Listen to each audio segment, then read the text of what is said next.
नमस्ते साथियों। आज गांव सरकार की 97वीं कड़ी में हम आपसे चर्चा करेंगे और आज का एक विशेष बात यह है कि आज से हमने ये कोशिश की है कि एक विशिष्ट व्यक्ति को हम आपको बुला के और उससे इस बात की चर्चा कर रहे हैं कि गांव सरकार के बारे में वो क्या सोचते हैं, क्या उनके नज़रिए से गांव सरकार बनना चाहिए, और अगर गांव सरकार नहीं बन रही है, सरकारें नहीं बना रही है तो क्यों नहीं बना रही है, उनका खुद का नजरिया। मेरी ये कोशिश है कि समाज के हर वर्ग के, चाहे वो पत्रकार हो, प्रशासक हो, न्यायाधीश हो, इन तमाम जितने भी वर्ग हो, समाज सेवक हो, उन लोगों का नजरिया गांव सरकार के बारे में जाने। तो आज की कड़ी की शुरुआत यही करते हैं। आज के हमारे जो अतिथि हैं वो है वासेंद्र मिश्र जी। उनका नाम छप गया है वासेंद्र,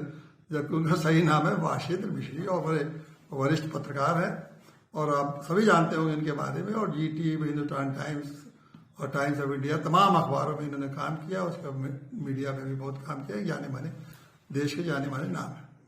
मैंने इनको इसलिए बुलाया है आज, उनकी शुरुआत इस कड़ी की उनसे इसलिए कर रहे हैं कि वो गाँव के रहने वाले हैं और वो भी ऐसे गाँव के जो बिल्कुल पिछड़ा क्षेत्र में है। कसिया जिला पहले वो पटौना था, देवरिया जिले का पटौना तहसील था, अब वो कसिया जिला हो गया है, कुशीनगर जिला हो गया है, और उसके गांव के रहने वाले। इसलिए मैंने सोचा कि इनसे बेहतर इस कड़ी की शुरुआत करने वाला कोई नहीं हो सकता है कि जो गांव के बारे में बताए। और आज का जो विषय है चर्चा का, वो मैं पहले बता चुका हूँ आपको कि यह है कि पैसा, गाँव का पैसा, गाँव को पावर, गाँव को मिलना चाहिए। तो आइए हम वासेंद्र जी से बात करते हैं और सवाल पे सवाल उठते जाएंगे और उनका जवाब आएगा, ताकि ये जो हम गांव सरकार की जो एक धारा हम लोग, देखिए 97वीं कड़ी है, 56 कड़ी तक हम लोगों ने इस पर चर्चा की। गांव सरकार, गांव पंचायत जो है वो क्यों नहीं गांव सरकार बनके और एक स्वायत्त सरकार, गांव सरकार इसलिए कहते हैं कि संविधान में जो शब्द दिया गया वो सेल्फ गवर्नमेंट का है, कि सेल्फ गवर्नमेंट के रूप में गाँव पंचायतें काम करेंगी। लेकिन ग्राम पंचायत को वो सेल्फ गवर्नमेंट के रूप में अगर संविधान ने व्यवस्था की है तो क्यों नहीं सेल्फ गवर्नमेंट उनको, राज्य सरकार या केंद्र सरकार उनको ऐसा अधिकार देती है कि वो सेल्फ गवर्नमेंट के रूप में काम करें। वो ऐसा अधिकार उन्होंने अभी तक जो अधिकार दिया है उसे ये लगता है कि बिल्कुल वो राज्य सरकार के एक विभाग के रूप में कर रही है। तो इन सारे बातों में मैंने आपको बहुत विस्तार से समय समय पर बताया, और किस तरह से ग्राम पंचायतें राज्य सरकार के गुलाम है, किस तरह से ग्राम पंचायतें राज्य सरकार के सबसे छोटा, सबसे आखिरी विभाग के रूप में काम करता है, और उसको कैसे उससे गुलामी से और उससे मुक्ति दिलाए सके, राज्य सरकार से मुक्ति दिला के उनको सेल्फ गवर्नमेंट के रूप में काम कराया जा सके, इस सब पर अब चर्चा की। तो अब हमने तो बहुत अपने विचार आपके सामने रख दिए। आज जो विचार है वो वासेंद्र मिश्र जी के विचार सुनेंगे और देखिए उनका क्या नजरिया है, वो कैसे ग्राम पंचायत और गाँव सरकार के बारे में सोचते हैं। तो वासेंद्र जी, आपसे हम शुरू करते हैं। पहला जो सबसे बड़ा सवाल है कि आप तो गांव के रहने वाले हैं, आप की पढ़ाई कब तक गांव में रही? हाई स्कूल मैं क्लास 12 तक गांव में पढ़ा और उसके बाद आ गया था लखनऊ पढ़ने। तो अब 12 तक, तो इसका मतलब किस साल में आपने गांव छोड़ा? 80 में। अब बताइए 80 तक सुना था, 1980 तक जो गांव के हालत था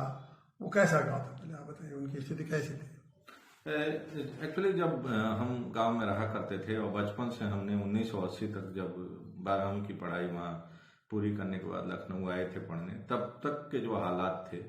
उसकी तुलना अगर आज के हालात से करें तो मुझे लगता है कि 1980 के पहले जो गांव की हालत थी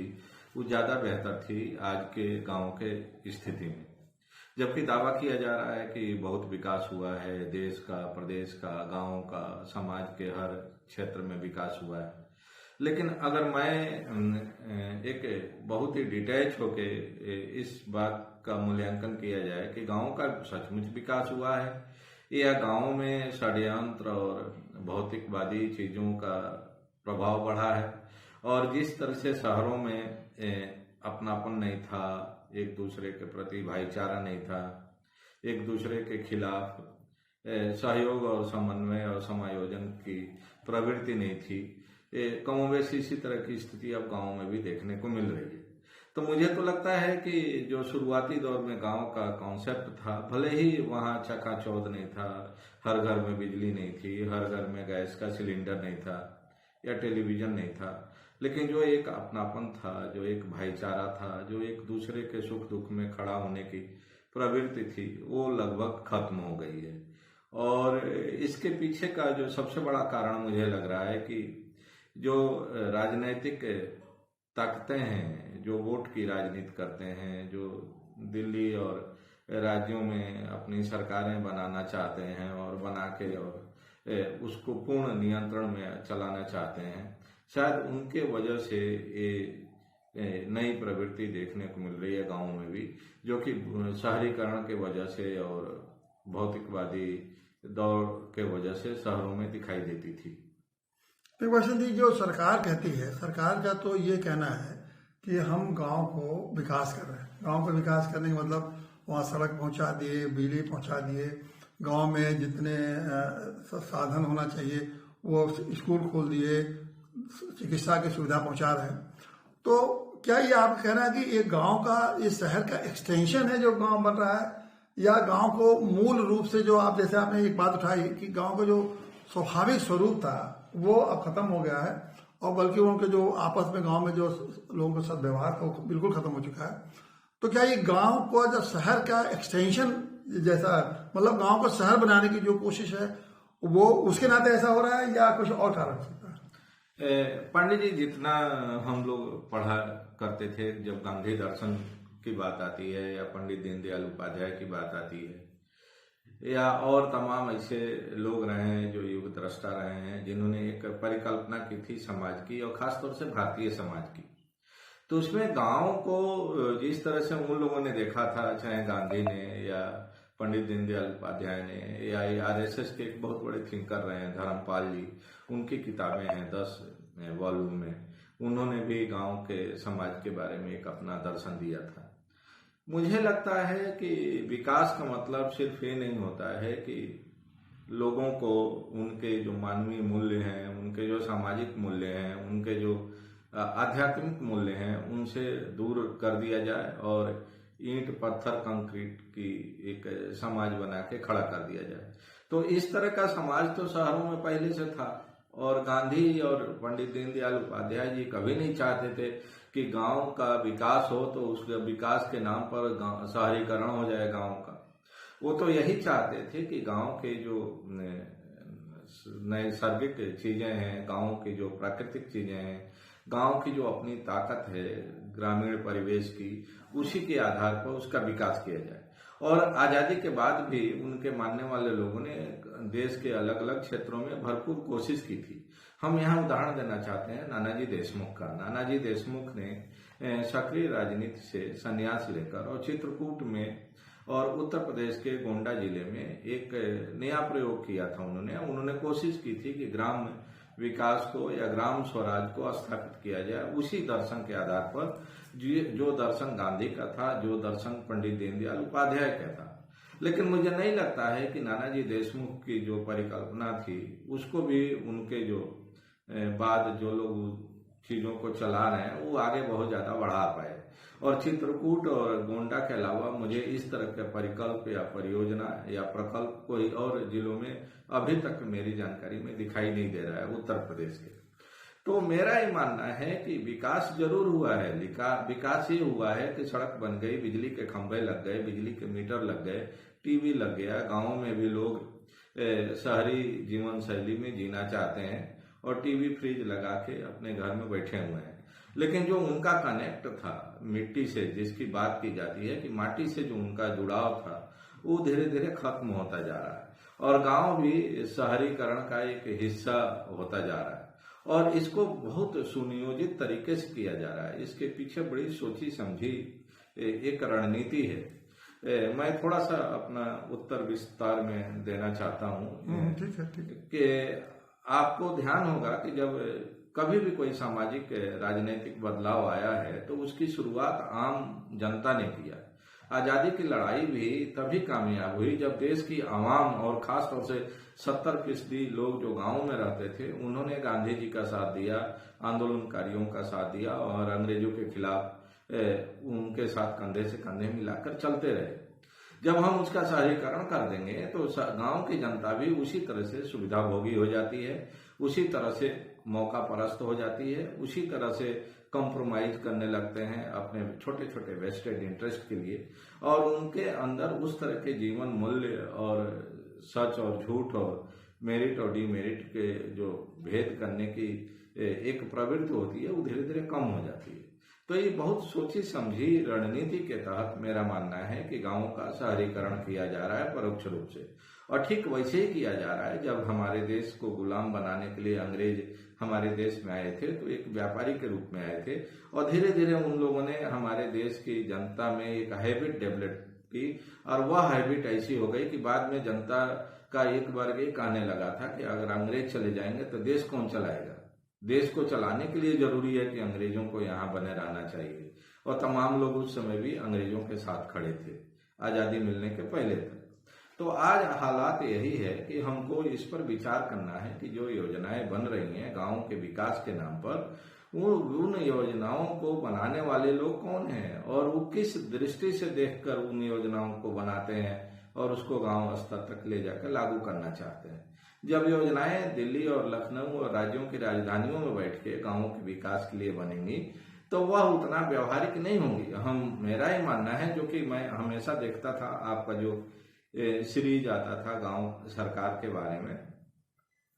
उस हर सीरीज में आप इसी बात पर जोर देते थे कि गांव का विकास गांव वालों से पूछ के किया जाना चाहिए, गांव की योजनाएं गांव वालों की राय से बनानी चाहिए, और गांव के विकास के लिए जो आर्थिक बजट का निर्धारण हो वो भी गांव वालों को उसको एम्पावर किया जाना चाहिए कि वे अपनी मर्जी से अपने गांव में उस आर्थिक धनराशि का इस्तेमाल कर सके। आज वो काम नहीं हो रहा है। तो शायद यही कारण है कि जो परिकल्पना गांधी, पंडित दीनदयाल उपाध्याय या तमाम उन सामाजिक सुधार में लगे हुए लोगों की थी वो पूरा नहीं हो पाई। और यह भी सच है कि जो एक तरह से एकाधिकार या नियंत्रण अपने हाथ में रखने की प्रवृत्ति है, इसके पीछे बिल्कुल सीधी सोच है। जो लोग भी उत्तर प्रदेश या राज्य या दिल्ली में सत्ता में बने रहना चाहते हैं, वे नहीं चाहते हैं कि गांव की जनता, गांव के जो जनप्रतिनिधि हैं, उनको इतना अधिकार संपन्न बना दिया जाए जिससे कि वे अपना फैसला खुद लेने के लिए स्वतंत्र हो जाएं। और उनको ये हमेशा डर लगता है कि अगर गांव स्वतंत्र हो गया, गांव के लोग अगर स्वतंत्र हो गए तो उनको अपनी राजनीतिक सत्ता बचाए रखने के लिए और उनको अपना राजनीतिक एजेंडा आगे बढ़ाने में काफी मुश्किल आएगा, क्योंकि गांव का आदमी आत्मनिर्भर है। गांव के जो प्रतिनिधि हैं वे अगर आत्मनिर्भर हैं आर्थिक रूप से, बाकी और किसी तरह की उनको सपोर्ट की जरूरत तो सरकार से पड़ती नहीं है। वे खुद अपना जीवन चला लेते हैं अपने संसाधनों के दम पर। उनको अपने विकास के लिए आर्थिक सहायता की जरूरत जरूर पड़ती है सरकार से या राज्य से, और अगर वह आर्थिक संपन्नता भी उनके हाथ में चली गई तो वे फिर कठपुतली नहीं रह पाएंगे उन राजनीतिक दलों के, उन नेताओं के, जो कि उनको एक कठपुतली बनाकर अपना राजनीतिक एजेंडा पूरा करते रहे।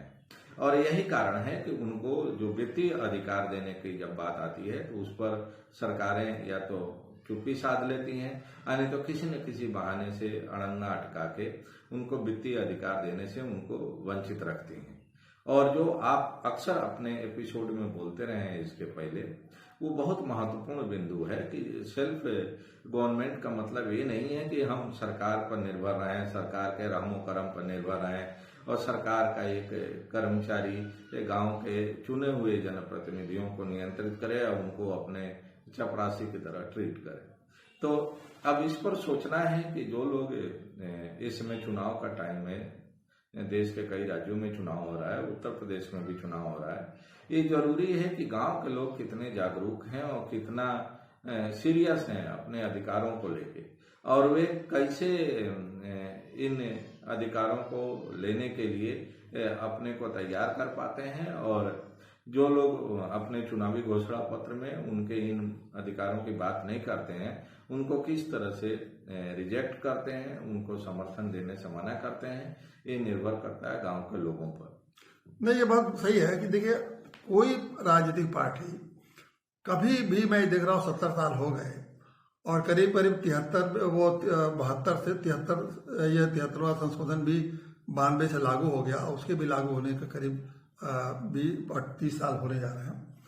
कभी किसी ने गांव को उनके अधिकार देने की बात कभी किसी राजनीतिक पार्टी ने अपने एजेंडे में नहीं रखा। सबसे बड़ी बात, या मैनिफेस्टो में तो कभी रखा ही नहीं कि हमारी सरकार आएगी तो हम उसको बुलाएंगे। हालांकि हम लोग नैतिक पार्टी से क्या है, हम लोग शुरू से ही जब से नैतिक पार्टी बनी हमेशा इसको अपने एजेंडे में रखे हैं कि हम जब अगर हमको मौका मिलेगा तो हम गांव सरकार जरूर बनवाएंगे। लेकिन एक बात जो सबसे चौंकाने वाली बात यह है कि प्रधानमंत्री नरेंद्र मोदी जी गांव के लिए उन्होंने कहा कि हम सांसद लोग एक एक गांव को गोद लें और उसका विकास करें। तो जब उनकी ये सोच है कि सांसद लोग गांव का गोद लेके विकास करें, तो इस सांसदों से विकास कराने से अच्छा क्या नरेंद्र मोदी जी को नहीं चाहिए था कि वो देश के प्रधानमंत्री हैं, अपने को वो लोकप्रिय प्रधानमंत्री हैं, उनका सारी संस्थाओं पर करीब करीब एक अच्छा वर्चस्व भी है, तो क्या वो नहीं कर सकते हैं कि गांव के सरकार को अगर मान लीजिए कि अगर राज्य सरकारें अपने पंचायती राज अधिनियम के अंतर्गत नहीं दे रही है, तो क्या वो संविधान में ही संशोधन करके ऐसी व्यवस्था नहीं कर सकते हैं कि गांव को जो 29 विभाग मिले हैं वो सीधे उनको दे दिए जाएं, और जो उनको वित्तीय अधिकार है वो सीधे जो उनको मिला हुआ है वो सीधे वित्त आयोग जिस दिन फैसला ले उसके 15 दिन के अंदर सारा फैसला रुपया गांव कोष में ट्रांसफर हो जाए। तो ऐसा प्रधानमंत्री नरेंद्र मोदी को नहीं कर रहा, ये थोड़ा आश्चर्य की बात है जी। नहीं, मुझे लगता है कि कोई भी जन नेता या कहें कि प्रधानमंत्री जो इलेक्टेड होता है या इलेक्टोरल पॉलिटिक्स के जरिए आता है, वो उसके सारे फैसले पॉलिटिकल अपने मोटिव्स को ध्यान में रख के ही होते हैं। ये कहा जरूर जाता है कि प्रशासनिक निर्णय है और ये देश के हित में है, ये समाज के हित में है, लेकिन जो भी पॉपुलर गवर्नमेंट होती है या जो पॉपुलर गवर्नमेंट का अगुवा होता है उसका सारा का सारा फैसला वोट बैंक को ध्यान में रख के, उस पार्टी के पॉलिटिकल एजेंडा को ध्यान में रख के ही होता है। ये सच्चाई है और नरेंद्र मोदी भी उसमें अपवाद नहीं है। नरेंद्र मोदी के पिछले 7 वर्षों के अगर आप फैसलों को देखिए तो ज्यादातर फैसले वही हैं जो उनकी पार्टी के मूल कार्यक्रमों के तहत पहले से निर्धारित रहे हैं। उन्हीं फैसलों को वो अलग अलग नाम देके, अलग अलग उसको नैरेटिव देके वो लागू करवाने की कोशिश कर रहे हैं। तो ये गांव को अधिकार देने की बात भी तब कोई प्रधानमंत्री मजबूर होगा और संविधान में संशोधन करने की बात करेगा जब गांव के लोग इसके लिए उस सरकार पर या उस सत्तारूढ़ दल पर दबाव बनाने की स्थिति में होंगे। इसलिए हम बार बार कहते हैं कि सरकार वैसी ही बनती है जैसा कि पब्लिक डिजर्व करती है। किसी भी इलेक्टोरल पॉलिटिक्स में जनता जिस तरह के लोगों को चुन के भेजती है वही लोग उसके ऊपर शासन करते हैं और उस तरह की नीतियां बनाते हैं। तो अगर आज कोई ऐसी नीति नहीं बन पा रही है जो कि जनता के हित में है, गांव के हित में है, तो उसके लिए गांव के लोग भी उतना ही जिम्मेदार हैं जितना कि सरकार में बैठे हुए लोग जिम्मेदार हैं। और हम लोगों ने देखा है अब तक कि जितने भी राजनीतिक कार्यक्रम घोषित किए जाते हैं, चुनावी मैनिफेस्टो बनते हैं, तो उसमें उन्हीं वर्ग के लोगों को, उन्हीं बिरादरी या समाज के लोगों की आवाज को समावेशित करने की कोशिश होती है जिनकी आवाज बुलंद होती है, जिनको नाराजगी का डर होता है उन राजनीतिक दलों को। अब चुनाव का टाइम है, इस समय चुनाव के सीजन में आप देखिए अलग अलग राजनीतिक दल अलग अलग वायदे कर रहे हैं। आखिर ये वायदे क्यों किए जा रहे हैं? क्योंकि इनको पता है कि उस वर्ग की नाराजगी उनको आने वाले टाइम में चुनाव में नुकसान पहुंचा सकती है। तो उनको अब फिर नए नए प्रॉमिस किए जा रहे हैं, लोक लुभावनी बातें की जा रही हैं। तो इसलिए बहुत अच्छा मौका है इस समय गांव के लोगों के लिए, गांव वालों के लिए, कि अगर वे लोग सचमुच चाहते हैं कि उनको वित्तीय अधिकार प्राप्त हो, उनको सचमुच संविधान में जो परिकल्पना की गई थी संविधान बनाते समय सेल्फ गवर्नमेंट की, उसका वो लाभ ले सकें, तो उनको अपनी आवाज जाति, मजहब, धर्म और पंथ से अलग हटके एकजुट होके गांव की आवाज गांव वालों के लिए और गांव वालों की तरफ से उठनी चाहिए। और अगर ये जब नेताओं को इस बात का एहसास हो जाएगा कि हम गांव वालों को जाति बिरादरी धर्म के खांचे में नहीं बांट सकते और अब उनकी बात सुननी ही पड़ेगी, तो आप देखेंगे कि इसी साल जो अगले साल जो चुनाव होने जा रहा है उसमें लगभग सभी राजनीतिक दलों की तरफ से अपने चुनावी घोषणा पत्र में गांव के बारे में भी चर्चा की जाएगी। क्योंकि इसके पहले होता था, जब चौधरी चरण सिंह थे, जब मुलायम सिंह थे, जब पुराने नेता थे, चंद्रशेखर जी थे या इंदिरा जी थी, राजीव गांधी थे, तो आपने भी देखा है कि वे लोग गांव के विकास की बात करते थे और बजट भाषण में कहा जाता था कि हमने अपने बजट का टोटल बजट का 70% हिस्सा हमने गांव के विकास के लिए आवंटित किया है। लेकिन धीरे धीरे वो चीजें खत्म हो गई जब लोगों को लगा कि गांव का आदमी भी जाति धर्म और क्षेत्र में विभाजित है और खंड खंड में बटा हुआ है, तो उनको लगा कि अब इनके कोई कलेक्टिव वॉइस नहीं है। और जब कलेक्टिव वॉइस नहीं रहेगी तो राजनीति करने वाले उस तरह के लोगों को महत्व नहीं देते हैं और न उनकी डिमांड की तरफ ध्यान देते हैं। तो यही कारण है कि अभी तक पिछले कुछ वर्षों में 8-10 वर्षों में देखने को मिल रहा है कि गांव प्रायोरिटी में नहीं है, गांव का विकास प्रायोरिटी में नहीं है, ना गांव की जनता को अधिकार संपन्न बनाना किसी भी राजनीतिक दल के लिए प्रायोरिटी है। नहीं, लेकिन एक बात तो हमको चौंकाता है कि ये राजीव गांधी ने ही ये 73वां संशोधन जो लागू किया और गांव के बारे में इतना बड़ा उनका फैसला था। और ये अलग बात है कि शुरुआत उन्होंने की थी और लागू हुआ वो नरसिंह राव के टाइम में, क्योंकि शुरुआत लेकिन जवाहरलाल नेहरू वो राजीव गांधी ने ही किया था। और उनकी सोच थी कि वो पर सत्ता का, क्योंकि उन्होंने एक नारा दिया था कि दिल्ली से चलता है और गांव तक पहुंचते पहुंचते 10 पैसा होता है, तो उन्होंने सोचा कि हम गांव को एम्पावर कर देंगे तो गांव को 10 पैसा नहीं पूरा का पूरा पैसा गांव को पहुंचेगा। लेकिन अब उत्तर प्रदेश में ही जो चुनाव 22 में हो रहा है, प्रियंका गांधी ने भी बहुत सारा प्रभारी बनी हुई है यहाँ के और चुनाव में बड़ी सक्रियता से लड़ने की उन्होंने योजना बना रही है। अब इनके कांग्रेस पार्टी ये क्यों नहीं, इनके पास तो कोई जात का भी नहीं वोट है, कोई वोट बैंक भी जात का नहीं है कि उनको कोई जात के वोट बैंक भरोसा है, तो इनके लिए तो ये बड़ा अच्छा मौका था ना कि ये गांव सरकार की बात करती और अपने पिता के नाम पर कहते कि हमारे राजीव गांधी जी ने ये सत्ता का विकेंद्रीकरण के लिए ये कहा, गांव को उन्होंने एम्पावर करने के लिए पूरा उन्होंने अधिकार दिया कि गांव का पैसा गांव का पावर गांव को मिले। तो ये व्यवस्था राजीव गांधी जी ने किया था। अब उनके नाम को वोट लेना चाहिए और अपने पर कहते हैं कि हमारे जो सरकार बनेगी तो मैं पूरी तरह से आपको आश्वस्त करते हुए गांव के लोगों को कि आपको पूरा का पूरा अधिकार मिल जाएगा, आप अपना गांव को चलाएंगे, आपके हाथ किसी के सामने हाथ फंसाने की बात नहीं होगी। तो ये क्यों नहीं कर रही है कांग्रेस, क्यों नहीं कर रही है, ये इसके पीछे क्या कौन सी रणनीति है और क्या ये बुद्धिमत्तापूर्ण है कि आपके पास जात की कोई वोट बैंक है नहीं और आप देश के अगर विकास करना चाहते हैं तो विकास का ये मॉडल अगर आप देश उत्तर प्रदेश में प्रस्तुत करती तो ये पूरे देश का मॉडल बन जाता है। और उत्तर प्रदेश को अगर गांव को एम्पावर अगर कांग्रेस पार्टी करने का केवल एक नारे पर अगर वोट में चुनाव में जाए तो मैं समझता हूँ कि इनको काफी समर्थन मिलेगा। लेकिन ये ऐसा क्यों नहीं कर रहे हैं? तो मुझे लग रहा है कि इस समय देश की ज्यादातर जो राजनीतिक पार्टियां हैं या उनके जो नेता हैं वो एक सीरियस लॉन्ग टर्म प्लानिंग के बजाय शॉर्टकट का रास्ता अख्तियार किए हुए हैं।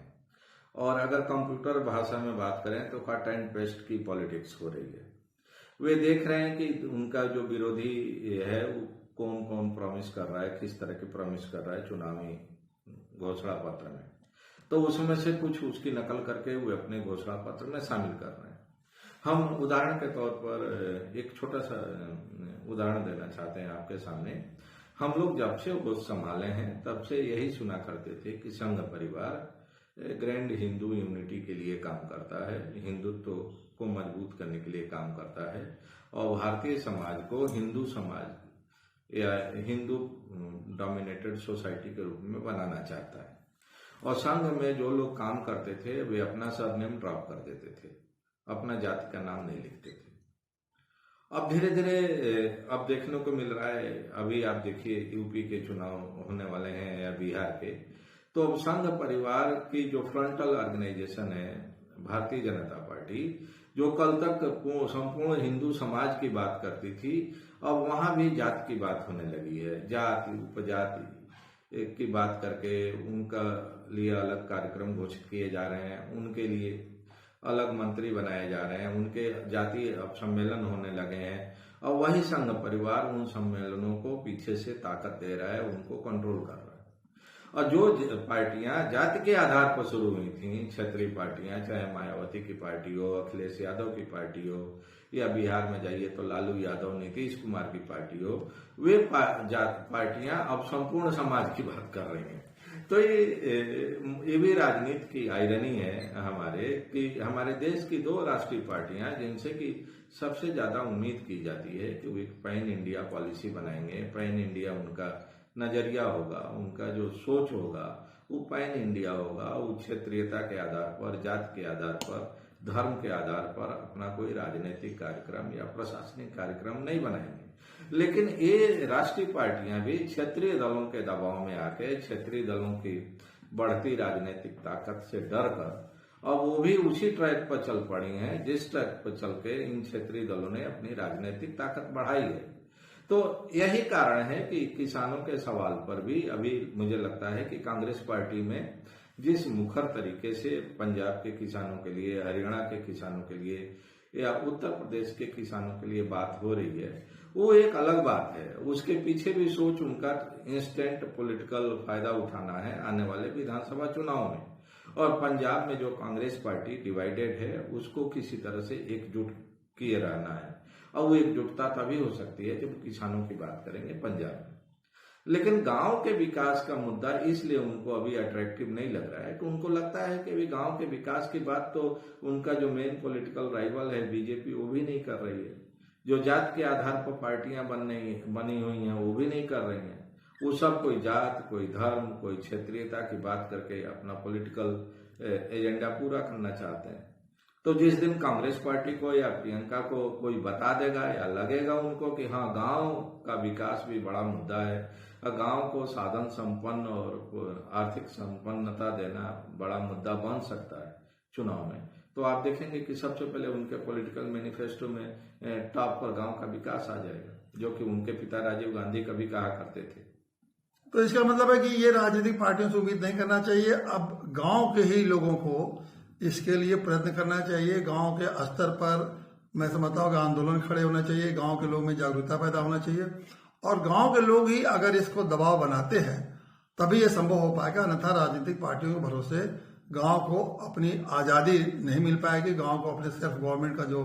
उनका संवैधानिक व्यवस्था है वो उन्हें प्राप्त नहीं कर पाए। ऐसा है। बिल्कुल, मैं इस बात से पूरी तरह सहमत हूँ कि अगर गांव को बचाना है तो गांव वालों को खुद पहल करनी पड़ेगी। गांव की सामाजिक, आर्थिक, सांस्कृतिक धरोहर को बचाए रखने के लिए राजनेताओं को दूर रखना पड़ेगा, और गांव के आर्थिक विकास के लिए भी गांव वालों को ही पहल करनी पड़ेगी। जब तक गांव वाले मुखर होके, एकजुट होके एक सशक्त आवाज नहीं उठाएंगे, तब तक ये जो राजनीतिक लोग हैं जिनके हाथ में राज्यों की और दिल्ली की सरकार है, वे गांव के विकास की तरफ नहीं देखेंगे, और गांव को भी वो डिवाइड एंड रूल की पॉलिटिक्स के तहत अलग अलग जातियों में और मजहब में बांटकर उस पर अपना कंट्रोल बनाए रखेंगे, जिस तरह से अभी तक कंट्रोल बना हुआ है। ये रहा वाशन मिश्र जी का आपने सुना। अभी तक वाशन जी लोगों से सवाल पूछते थे। वाशन जी ने सैकड़ों बड़े बड़े नेताओं का इंटरव्यू लिया है,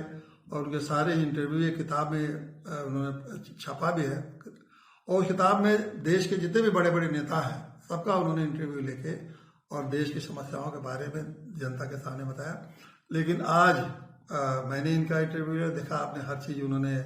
कितने अच्छे ढंग से कहा।